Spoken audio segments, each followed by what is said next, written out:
O posto de observação. O primeiro raptor, com um silvo longo, começou a dar saltos, tentando subir no andaime, balançando a estrutura. Suas garras escorregavam no metal e ele caía no chão. Ed admirou-se com a altura que ele conseguia saltar. 2,5 metros na vertical, um salto depois do outro. Sem esforço aparente. Os saltos atraíram os outros animais, que voltaram e cercaram o andaime com a pequena casa no alto. Logo estavam todos saltando e rosnando em volta do abrigo.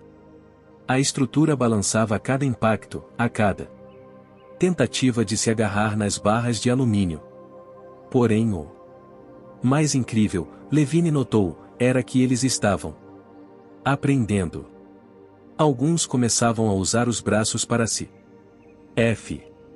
irmar, enquanto as pernas procuravam um ponto de apoio. Um dos raptores chegou a poucos centímetros do abrigo, antes de cair outra vez. Eles nunca pareciam se ferir nas quedas. Levantavam imediatamente e davam outro salto. Ed e os meninos ficaram de pé. Levine disse: "Afastem-se da grade. Não olhem para baixo." Empurrou os meninos para o centro do abrigo. Ed tirou da mochila um sinalizador luminoso e atirou para um dos lados do abrigo. 2 raptores caíram. O foguete explodiu na relva molhada desenhando sombras vermelhas. Mas os raptores continuaram o ataque. Ed tirou uma barra de alumínio do chão e se inclinou para fora, brandindo a arma como um taco. Um dos raptores já havia subido o bastante para avançar, com a boca aberta para o pescoço de Ed. Surpreso, ele gritou e recuou rapidamente. As mandíbulas do raptor fecharam-se na sua camisa. Então o raptor caiu para trás, e seu peso puxou Ed por cima da grade do abrigo. Ele gritou: "Me ajudem! Me ajudem!" Levine passou o braço pela cintura dele e o puxou para dentro, depois olhou para o raptor, por cima do ombro de Ed. O animal estava suspenso no espaço, rosnando furioso, com a camisa ainda entre os dentes. Ed bateu no focinho dele com a barra de metal. Mas o raptor ficou firme, como um bulldog. Equilibrado precariamente, Ed podia cair a qualquer momento. Ele enfiou a barra no olho do animal e o raptor imediatamente abriu a boca e largou a camisa. Os 2 homens caíram de costas no meio do abrigo. Quando levantaram, viram os raptores subindo nos lados do andaime. Quando eles apareceram, Ed os atacou com a barra e os derrubou. Depressa! Ele gritou para os meninos: "Para o telhado! Rápido!"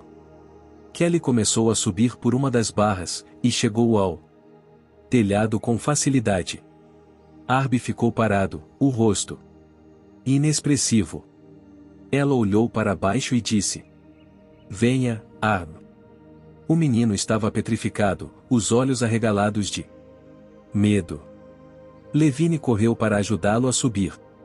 Ed estava brandindo a barra de metal de um lado para o outro, atacando os raptores. Um dos animais apanhou a barra com os dentes e puxou. Ed perdeu o equilíbrio, girou o corpo e caiu para trás e para fora. "Não!" gritou, caindo. Imediatamente todos os animais desceram para o chão. Ouviram os gritos de Ed. Na noite, os raptores rosnavam. Levine, apavorado, estava ainda com Arby nos braços, erguendo-o para o telhado. "Vá", se ele repetia. "Vá. Vá." Kelly, no telhado dizia: "Você pode, Arby, você pode." O menino segurou a borda do telhado e ergueu o corpo, agitando as pernas, em pânico. Acertou um pontapé na boca de Levine que o largou.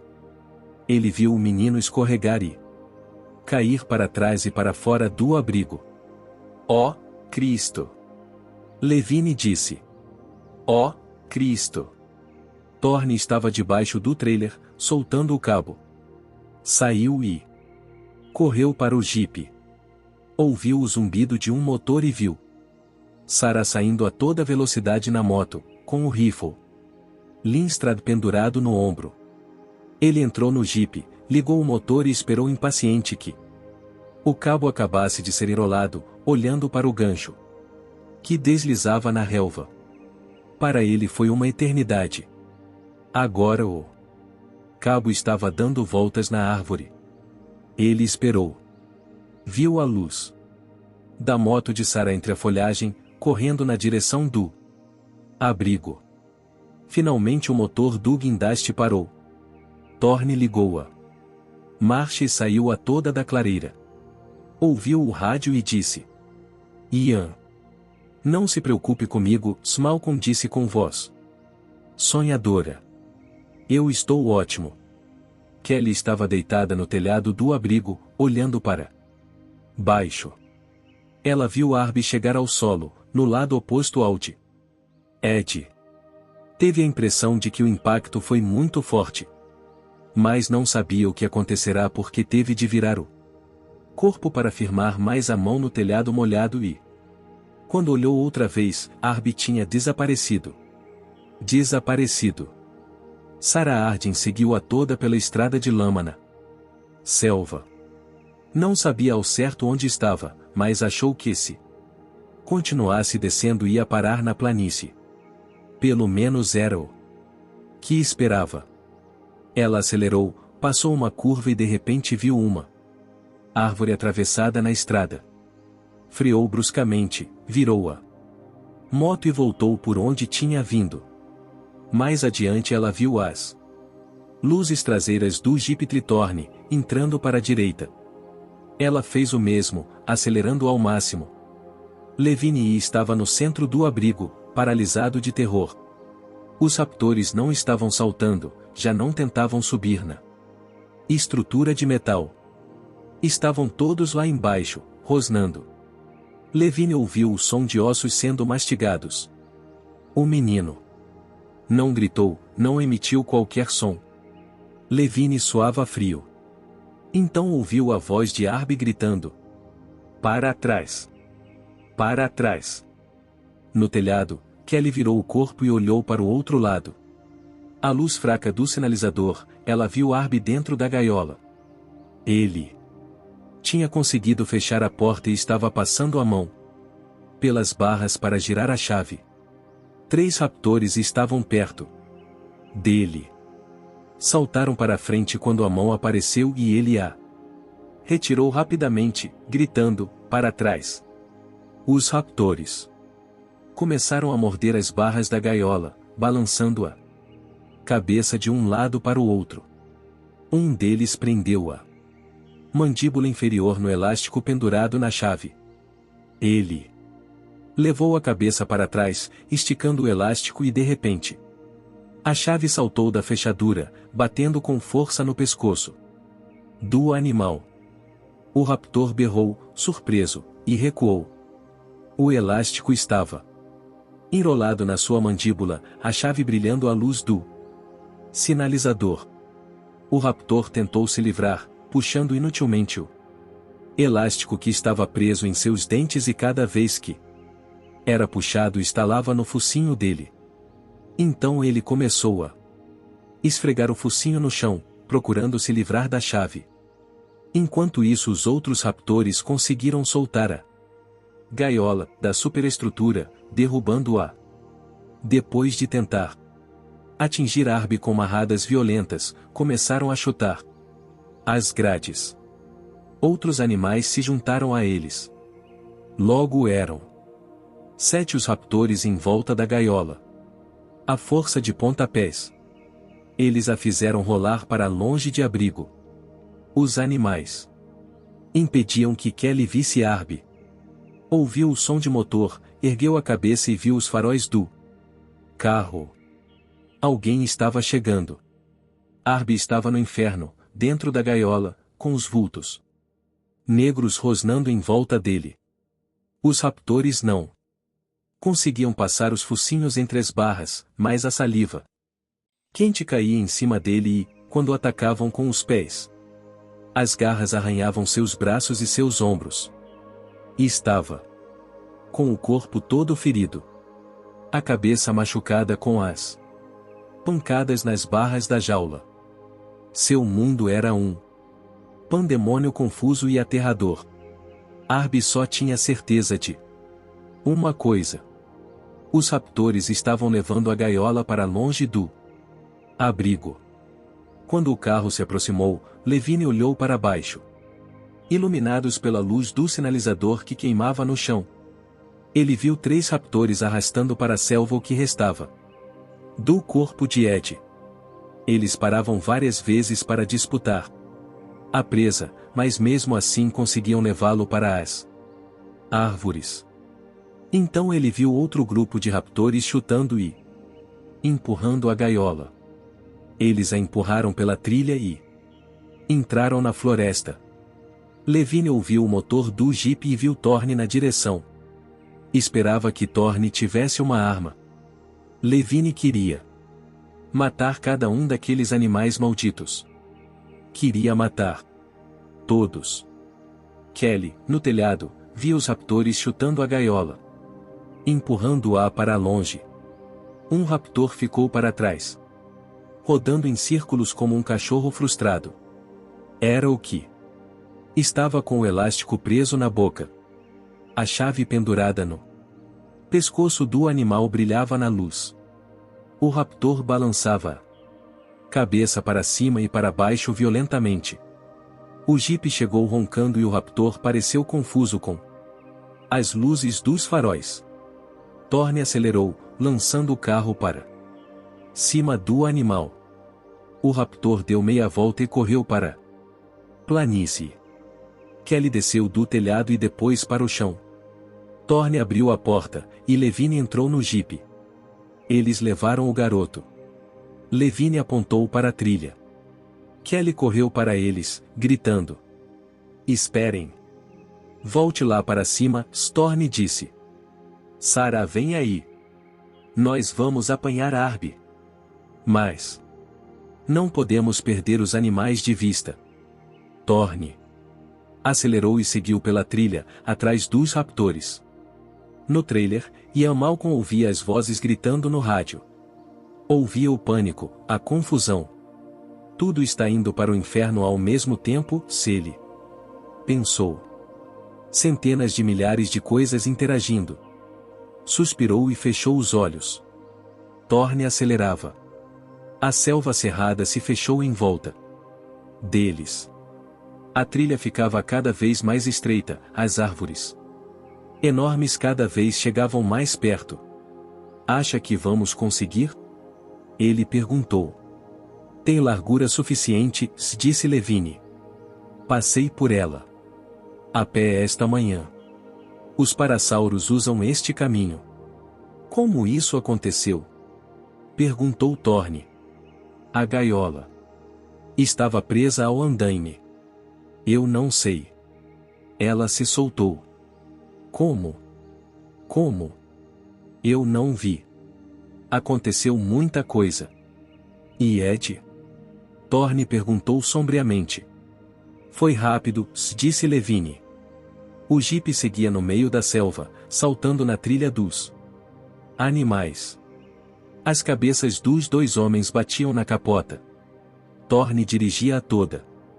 Os raptores moviam-se também com rapidez. Thorne mal podia ver o último saltando no escuro à sua frente. Eles não quiseram ouvir. Kelly gritou, quando Sarah parou a moto ao lado dela. "Ouvir o quê?" "O raptor levou a chave. Arby está trancado na gaiola e o raptor levou a chave." "Para onde?" "Para lá." Ela apontou para o outro lado da planície. À luz da lua elas viam o vulto escuro do raptor fugindo. "Precisamos da chave." "Suba aí", Sarah disse, tirando o rifle do ombro. Kelly Subiu na garupa da moto e Sarah pôs o rifle nas mãos dela. Você sabe atirar? Não. Quero dizer, eu nunca. Sabe dirigir uma moto? Não, eu. Então você tem de atirar, disse Sarah, preste. Atenção. Este é o gatilho, certo? O pino de segurança fica aqui. Você gira assim. Entendeu? Vai ser uma corrida dura. Por isso não solte o pino de segurança até chegarmos perto. Perto do quê? Mas Sarah não ouviu. Acelerou e partiram pela planície. Atrás do Raptor. Kelly passou um braço pela cintura de Sarah. E procurou se firmar. O jipe saltava na trilha da selva, espirrando lama dos dois lados. Não me lembro de a trilha ser tão difícil, Levine disse. Talvez seja melhor ir mais devagar. Não, que diabo, disse Thorne. Se os perdermos de vista, estará acabado. Não sabemos onde fica o ninho dos raptores. E nesta selva, no meio da noite. Ah, droga! Mais adiante os raptores estavam saindo da trilha. Correndo para o mato cerrado. A gaiola tinha desaparecido. Thorne não via muito bem o caminho que estavam seguindo, mas parecia uma descida quase vertical. Não podemos descer, disse Levine. É muito íngreme. Tenho de conseguir. Não seja louco, se insistiu Levine. Encare os fatos. Nós perdemos o garoto. E uma pena, mas nós o perdemos. Thorne olhou furioso para Levine. Ele não desistiu de você, se ele disse. E nós não. Vamos desistir dele. Thorne virou a direção e levou o jipe para o topo da descida. A frente do carro mergulhou assustadoramente. Ganhou velocidade e começou a descer. Droga! Gritou Levine. Vai nos matar. Segure firme. Aos saltos, eles seguiram no meio da selva escura. Sexta configuração. A ordem entra em colapso simultaneamente em várias regiões. A sobrevivência agora é pouco provável para os indivíduos e para os grupos. Ian Malcolm. A perseguição. A moto seguiu velozmente por entre a relva alta da planície. Kelly segurava em Sarah com uma das mãos e com a outra segurava o rifle pesado. Seu braço começava a cansar. A moto saltava no terreno acidentado. O vento soprava o cabelo contra seu rosto. Segure firme.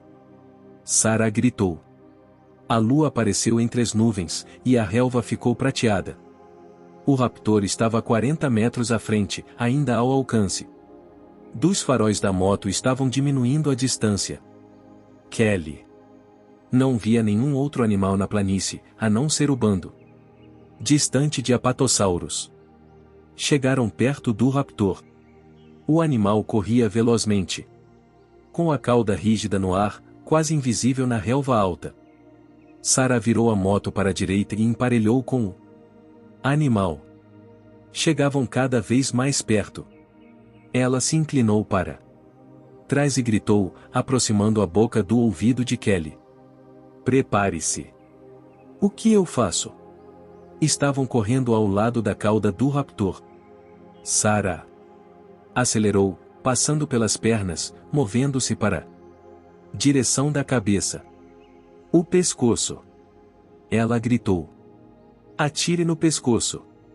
Kelly segurou a arma desajeitadamente. Agora. Não. Espere. Espere.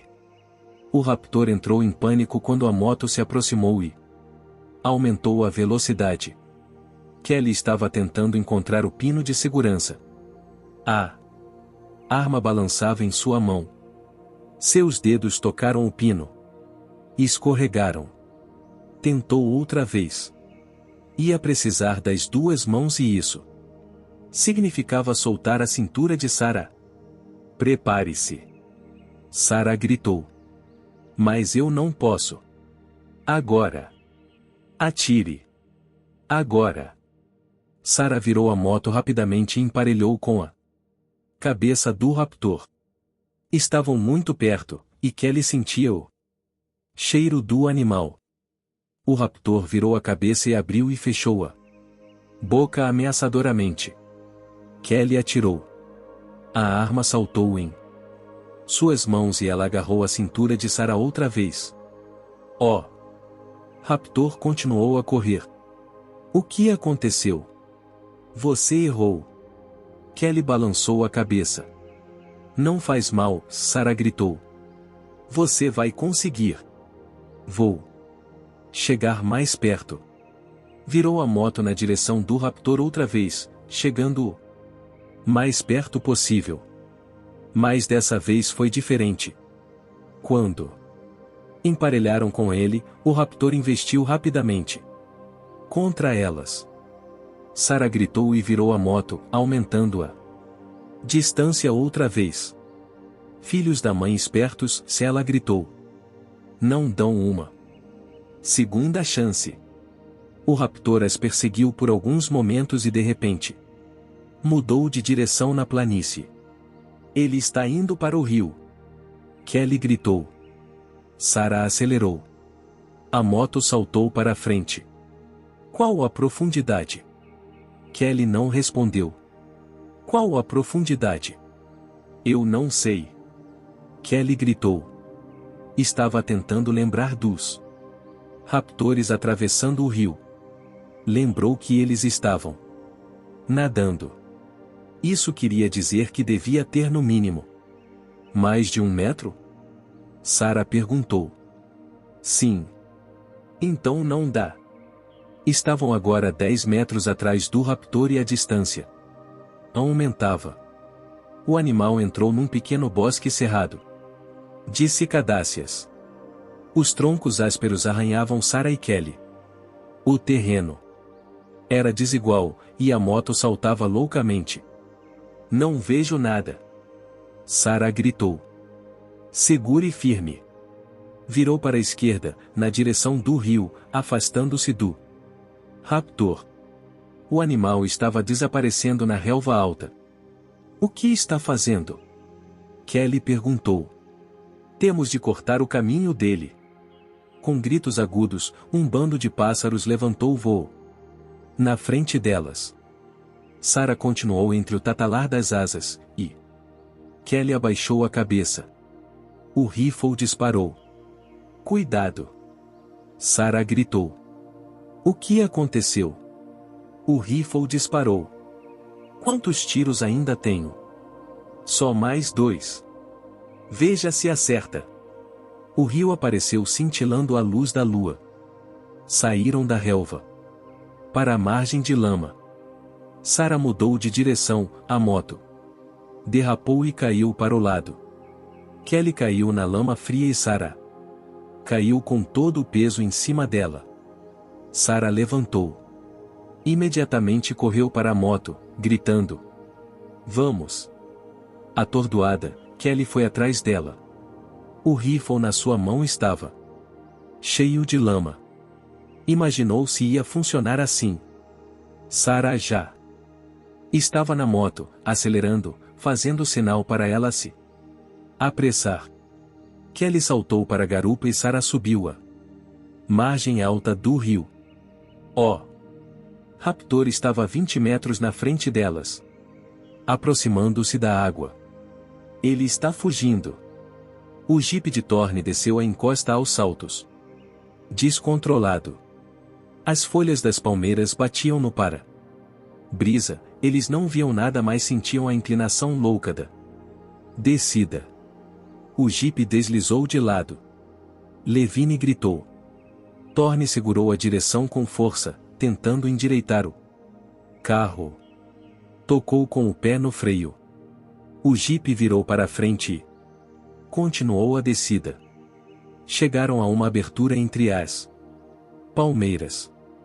Thorne viu um campo de pedras negras que pareciam correr ao encontro deles. Os raptores corriam sobre as pedras. Mas talvez se ele fosse pela esquerda. Não.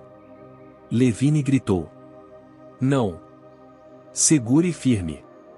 Thorne gritou, virando a direção para a esquerda. O carro perdeu a tração e deslizou para baixo. O jipe bateu na pedra quebrando um dos faróis, derrapou de lado. E continuou a descer. Thorne achou que tinha quebrado a transmissão, mas o carro continuava a descer, meio de lado, seguindo para a esquerda. O segundo farol bateu num galho. E se quebrou. Continuaram a descer no escuro, passaram por mais um grupo de palmeiras e de repente chegaram ao plano com um baque seco. Os pneus do jipe rodaram na terra macia. Thorne parou o carro.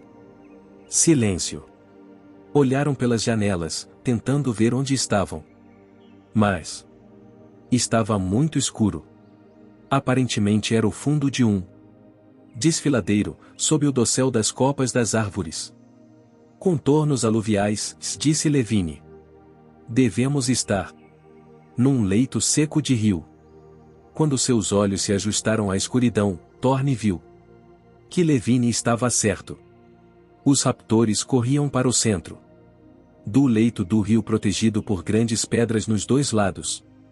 Mas o leito do rio era arenoso e com largura suficiente para a passagem do jipe. Ele foi atrás dos animais.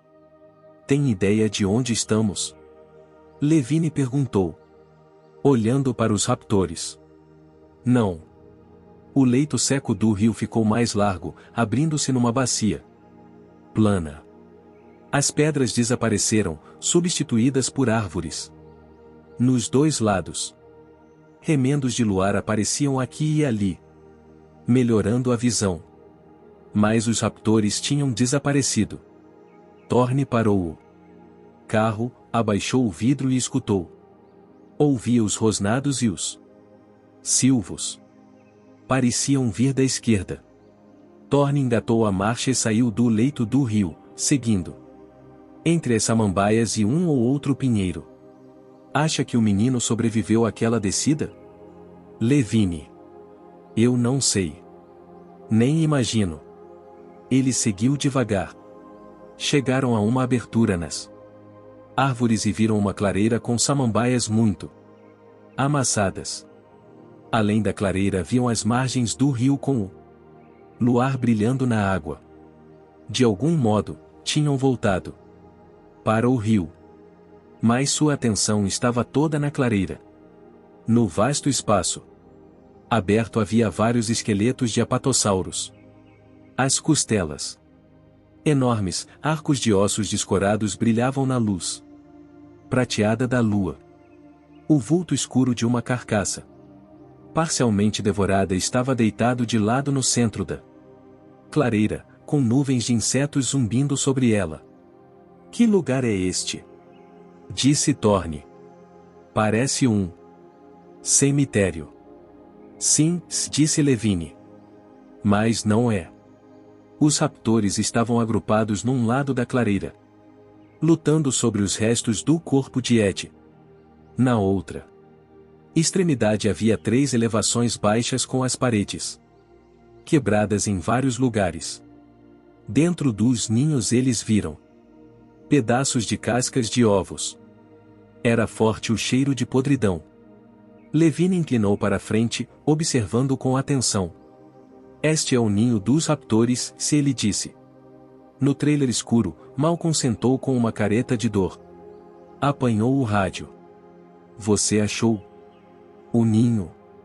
Sim, disse Levine. Sim, acho que encontrei. Descreva, disse Malcolm. Em voz baixa, Levine descreveu o que estava vendo, deu as dimensões estimadas. Para ele, o ninho do Velociraptor parecia sujo, mal cuidado, mal feito. Isso o surpreendia. Porque em geral os ninhos dos dinossauros davam sempre uma impressão de ordem. Levine tinha visto muitos deles nas várias escavações de Montana à Mongólia. Os ovos eram dispostos em círculos concêntricos. Geralmente havia mais de 30 ovos num único ninho, sugerindo que várias fêmeas usavam o mesmo ninho. Sempre eram encontrados numerosos restos fósseis de adultos perto das elevações de terra, indicando que todos os dinossauros tomavam conta dos ovos. Em algumas escavações era possível ver determinada disposição espacial, com o ninho no centro, os adultos movendo-se cuidadosamente no lado de fora para não perturbar a incubação dos ovos.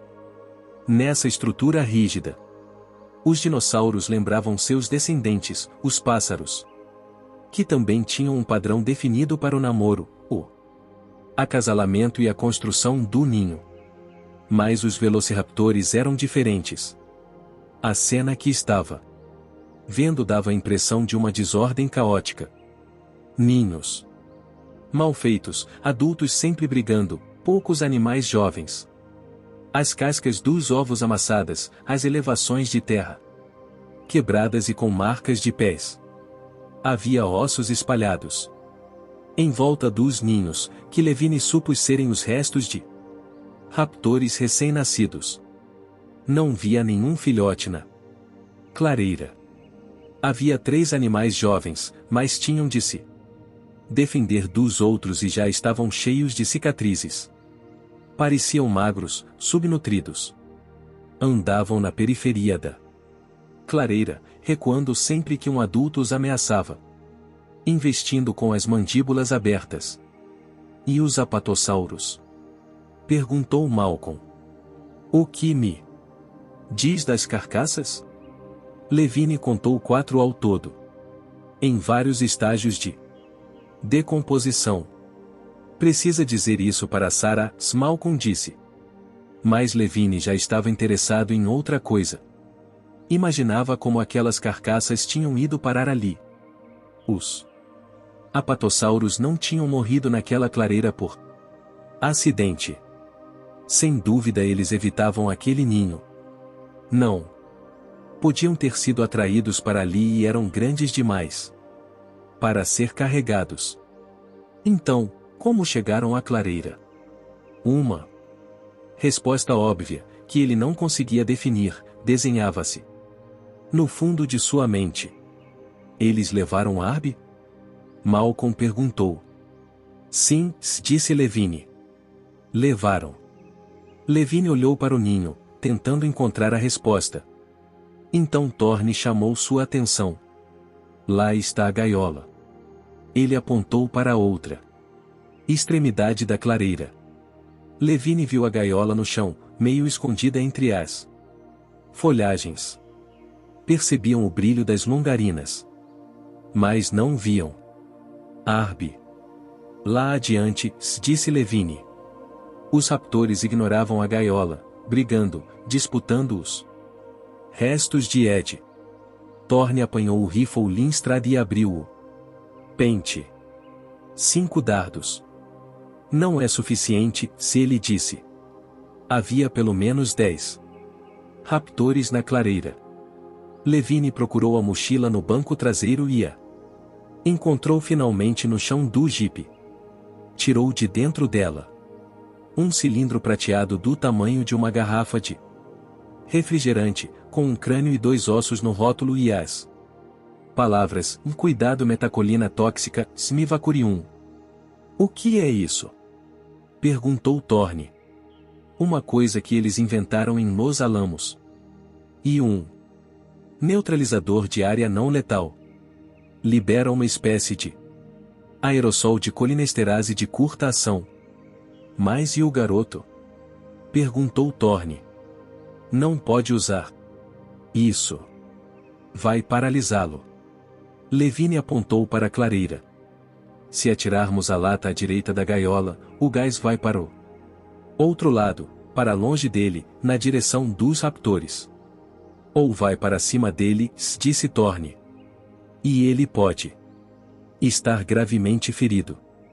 Levine fez um gesto afirmativo, guardou o cilindro na mochila e continuou a observar os raptores. Então, o que fazemos agora? Thorne olhou para a gaiola de alumínio, parcialmente escondida pela folhagem. Então viu algo que o fez se inclinar para a frente, atento. A gaiola se moveu. Ele via as barras brilhando ao luar. Viu aquilo? Levine perguntou. Eu vou tirar aquele garoto de lá, Storm disse. Mas como? Do modo antigo. Thorne saltou do carro. Sarah acelerou e subiu com a moto na margem elevada do rio. O raptor estava logo à frente, correndo na diagonal. Na direção delas, dirigindo-se para a água. Vá! Kelly gritou. Vá! O raptor as viu e mudou de direção. Estava tentando se distanciar delas, mas a moto andava mais depressa do que ele na margem lamacenta. Chegaram ao lado do animal, e Sarah deixou a margem alta, voltando para a planície. Oh! Raptor correu pela planície, afastando-se do rio. Você conseguiu! Kelly gritou. Sarah manteve a velocidade, movendo-se perto do raptor. O animal parecia ter desistido do rio e agora não tinha nenhum plano. Apenas corria ao acaso pela planície. E elas ganhavam terreno, regular e inexoravelmente. Kelly estava entusiasmada. Começou a tirar a lama do rifle para atirar. Outra vez. Droga! Sarah gritou. O que foi? Veja! Kelly olhou por cima do ombro dela e viu bem na frente o bando de apatossauros. Estavam a 50 metros do enorme animal mais próximo, que rugiu e girou o corpo. Assustado. Os apatossauros eram verde acinzentados à luz da lua. O raptor correu diretamente para o bando. Acho que vamos perdê-lo. Sarah acelerou, chegando mais perto. Acerte agora. Agora. Kelly apontou e atirou. A arma saltou em sua mão. Mas o raptor continuou a correr. Errei. Um pouco adiante, os apatossauros estavam tentando fugir, os pés enormes estremecendo o solo, as caudas compridas chicoteando o ar. Mas eram lentos demais para fugir. O raptor correu para debaixo dos grandes animais. O que vamos fazer? Kelly gritou. Não temos escolha. Respondeu Sarah. Estavam correndo agora com a moto paralela ao raptor. Debaixo do primeiro apatossauro. Kelly viu a curva da barriga do animal 1 metro acima da sua cabeça. As pernas eram grossas como troncos de árvores, movendo-se freneticamente, os pés batendo no chão. O raptor correu agilmente entre as pernas enormes. Sarah foi atrás dele, desviando. Acima deles os apatossauros rugiam e giravam o corpo e rugiam outra vez. Estavam debaixo de outra barriga, depois a céu aberto ao luar. Depois a sombra outra vez. Agora estavam no meio do bando. Era como uma floresta de árvores móveis. Logo à frente, uma perna imensa desceu com um bango que estremeceu a terra. A moto saltou quando Sarah desviou rapidamente para a esquerda para não serem esmagadas pelo animal. O raptor deu uma guinada, girou o corpo e saiu do meio do bando. Droga! Sarah disse, virando a moto rapidamente. Uma cauda comprida chicoteou o ar, quase as atingindo, e então estavam livres, outra vez perseguindo o raptor. A moto voava na planície. Última chance. Sarah gritou. Acerte agora. Kelly ergueu o rifle. Sarah acelerou, chegando muito perto do raptor.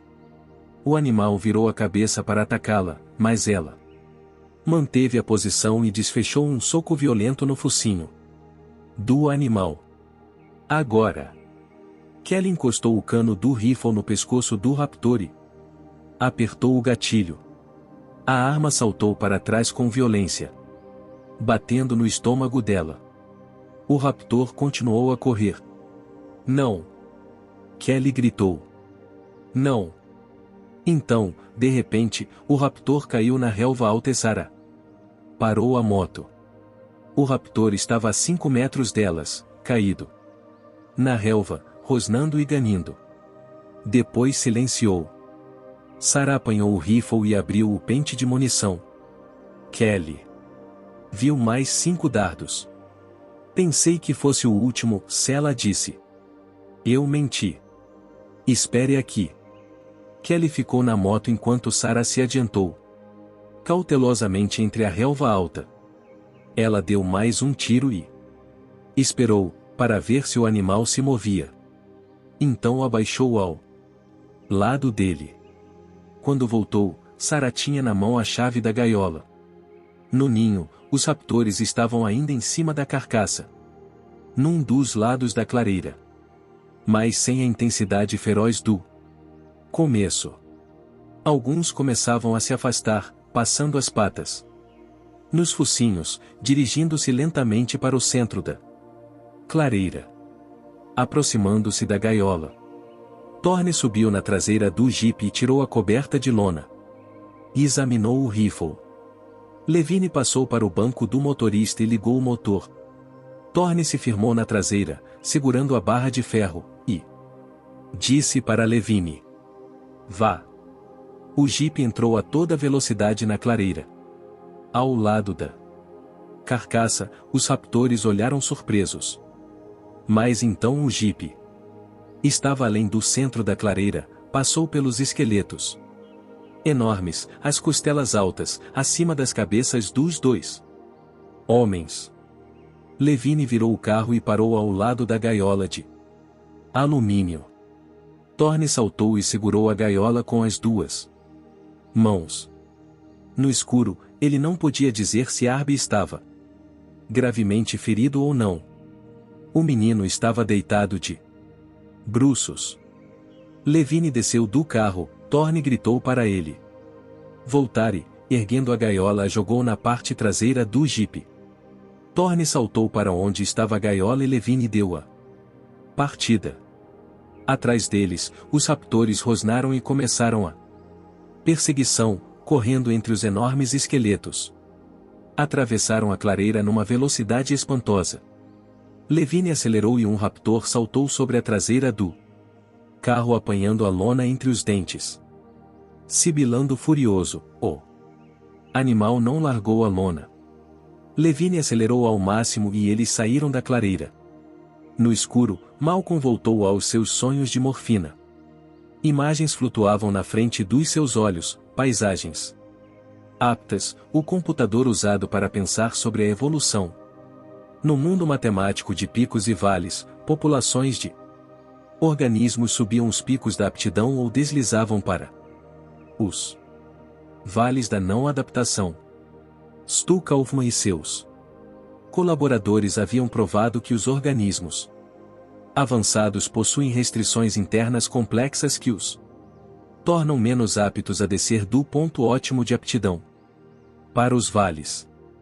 Contudo, ao mesmo tempo, as criaturas complexas são selecionadas pela evolução, porque essas criaturas complexas são capazes de realizar a própria adaptação com instrumentos, com aprendizado, com cooperação. Mas os animais complexos teriam obtido sua flexibilidade de adaptação a um preço mais alto, trocaram uma dependência por outra. Não era necessário mudar seus corpos para se adaptar, porque agora sua adaptação era comportamental. É socialmente determinada. O comportamento exigia aprendizado.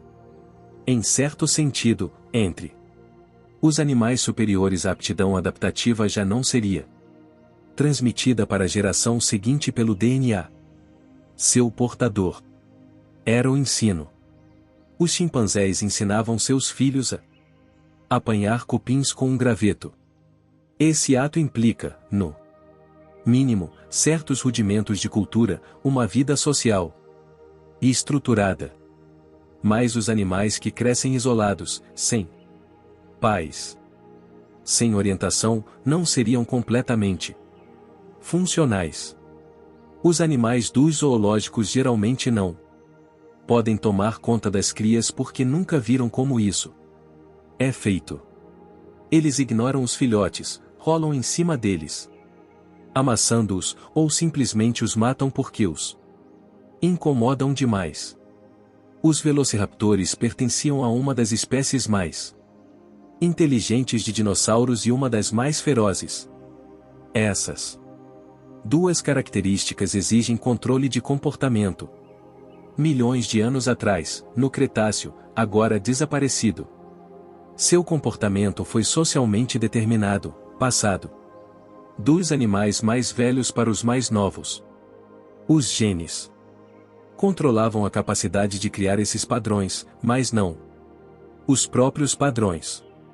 O comportamento adaptativo era uma espécie de moralidade, era comportamento evoluído através de muitas gerações porque a experiência provou sua eficácia, comportamento que permitia aos membros das espécies cooperar, viver em grupo, caçar, criar os filhos. Mas naquela ilha os velociraptores foram recriados num laboratório de genética.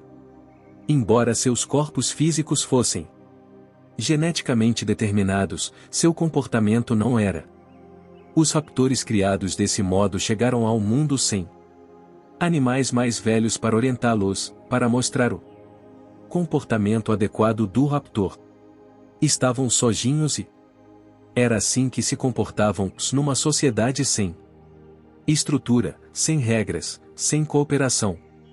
Viviam num mundo sem controle, onde era cada um por si, onde o mais cruel e mais ousado sobrevivia e todos os outros morriam.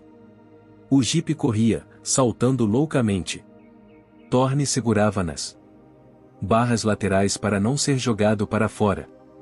Atrás dele, o raptor balançava violentamente no ar, com as mandíbulas fechadas na ponta da lona. Levine voltou para a margem. Lamacente virou para a direita, seguindo o rio. O raptor não largava a lona.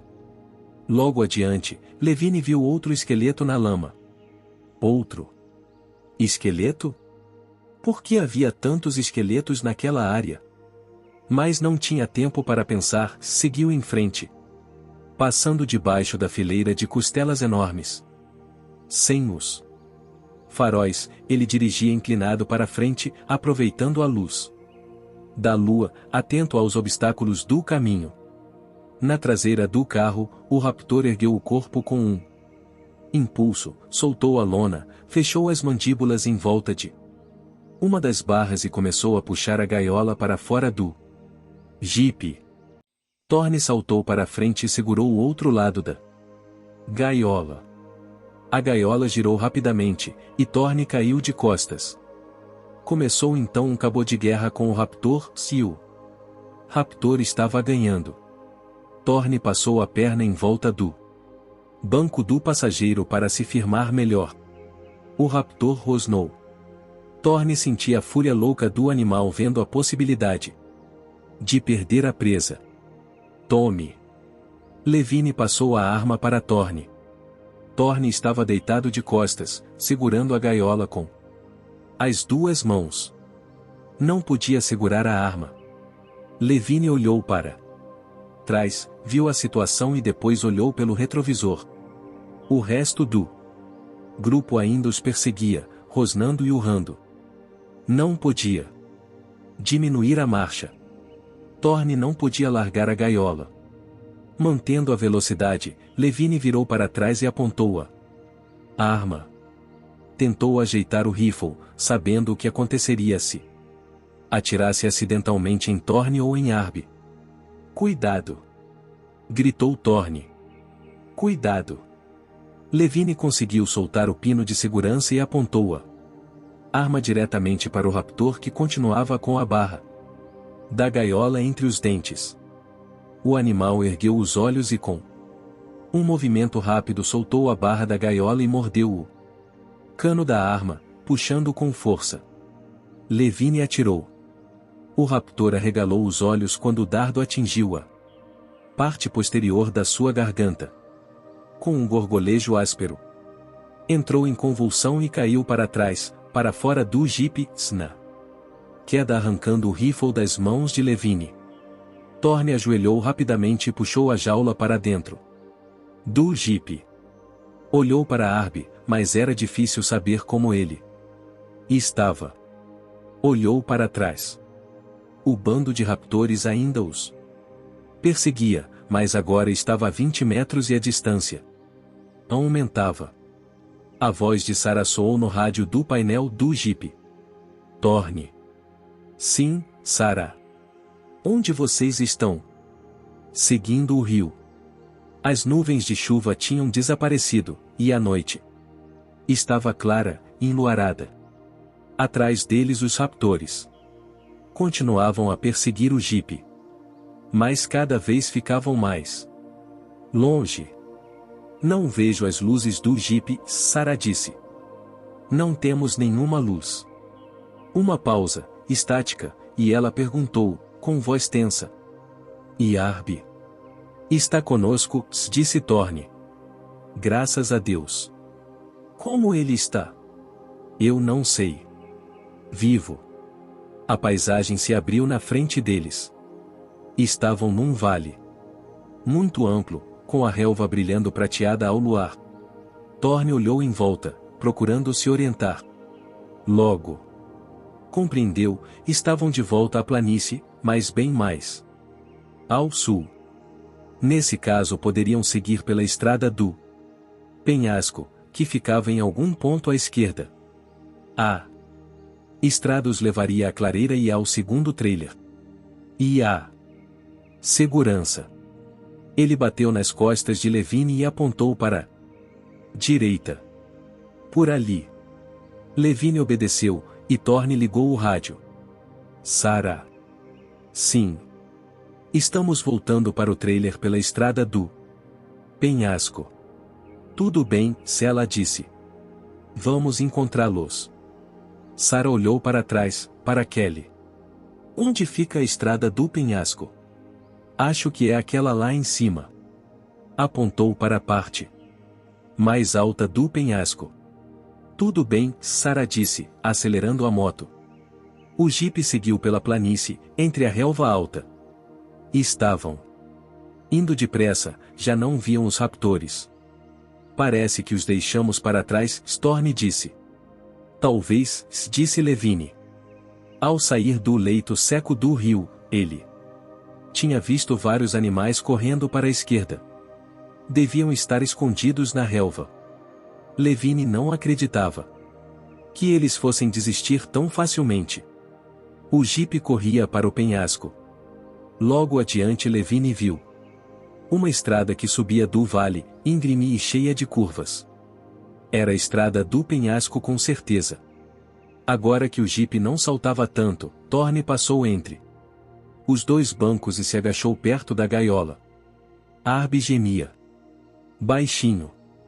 Metade do rosto do menino e sua camisa estavam cheias de sangue. Mas os pius estavam abertos, e ele parecia poder mover os braços e as pernas. Thorne chegou bem perto das barras. Ei, filho, ele disse suavemente. Pode me ouvir? Arby fez que sim com a cabeça e gemeu. Como estão as coisas aí dentro? Já estive em lugares melhores, disse Arby. O jipe entrou na estrada de terra e começou a subir a encosta íngreme em zigue-zague. À medida que subiam, afastando-se do vale, Levine ficava mais aliviado. Estavam finalmente na estrada do penhasco e logo estariam a salvo. Olhou para Cirna, para o alto, e à luz da lua viu os vultos escuros, no topo da subida, saltando freneticamente. Raptores. Esperando por ele. Levine parou o jipe. O que fazemos agora? Chegue para o lado, Thorne disse. Daqui para Frente eu dirijo.